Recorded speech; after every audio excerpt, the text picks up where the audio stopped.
मैं जब से बीजेपी की गवर्नमेंट आई है तब से देख रहा हूं कि बहुजन समाज के प्रेरणा स्थलों को निशाना बनाया जा रहा है।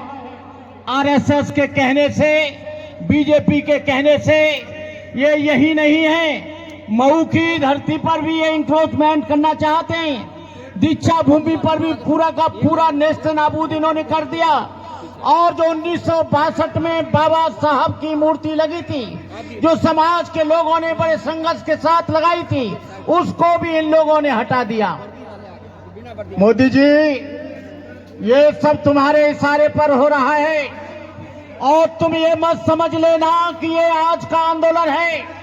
ये आज का नहीं है, ये 365 दिन का आंदोलन है और तब तक आंदोलन चलता रहेगा जब तक डॉक्टर बाबा साहब अम्बेडकर की मूर्ति को स्थापित नहीं किया जाएगा।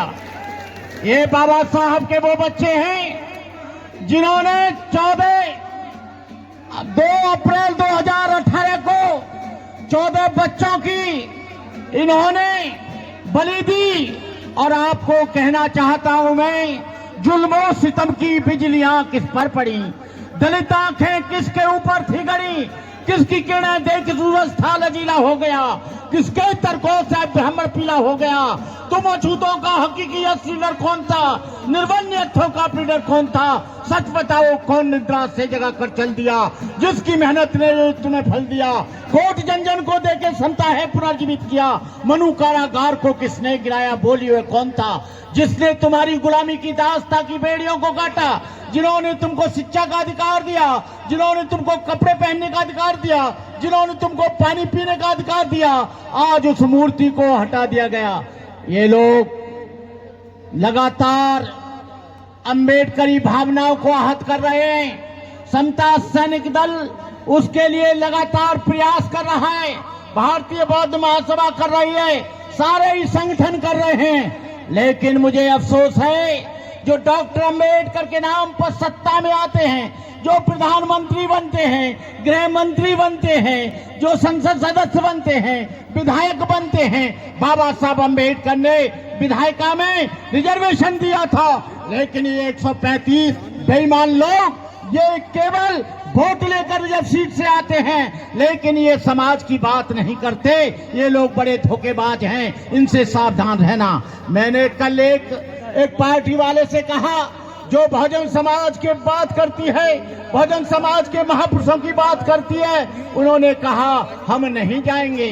अरे तुम नहीं जाओगे, वोट इनका लोगे, नोट इनका लोगे, सहयोग इनका लोगे, लेकिन तुम मंच पर बाबा साहब को बचाने के लिए नहीं आओगे, क्योंकि तुम बीजेपी से डरते हो, आरएसएस से डरते हो, तुम्हारा आंतरिक समझौता उनसे हो गया है। लेकिन हम कहते हैं कि आने वाले समय में जो इस मूर्ति के लिए आएगा और जो आरक्षण बचाने को आएगा, उसके हम साथ हैं। जो इसके साथ नहीं आएगा, हम उसके साथ नहीं आएंगे। इस कार्यक्रम को हमारे उमेश सिंह जी, हमारे एआज जोशी जी, केपी सिंह जी, अब आपको बताएं, हमारे ये नौजवान इस कार्य को आगे बढ़ा रहे हैं। हम कहना चाहेंगे अशोक कुमार जी, बालक राम जी और हमारे वकील साहब जो हाई सुप्रीम कोर्ट में वकालत करते हैं, भानु प्रताप जी, आप सब लोग एक साथ होकर आओ और बाबा साहब की मूर्ति लगाने का पूरा प्रयास करो। मैं अपनी बात कहना चाहूंगा,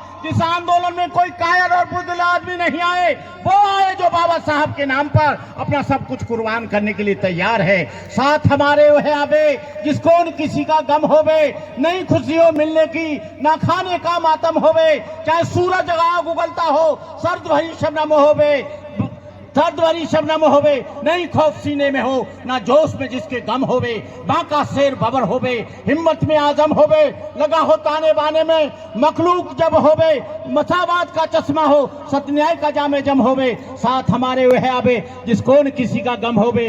ये बीजेपी को, आरएसएस के लोगों को बाबा साहब की मूर्ति से घबराहट हो रही है। लेकिन बाबा साहब की मूर्ति को तुम हटा सकते हो, लेकिन बाबा साहब के विचार को आप कभी नहीं मार सकते। जब तक ये धरती और आसमान रहेंगे, बाबा साहब इस धरती पर रहेंगे।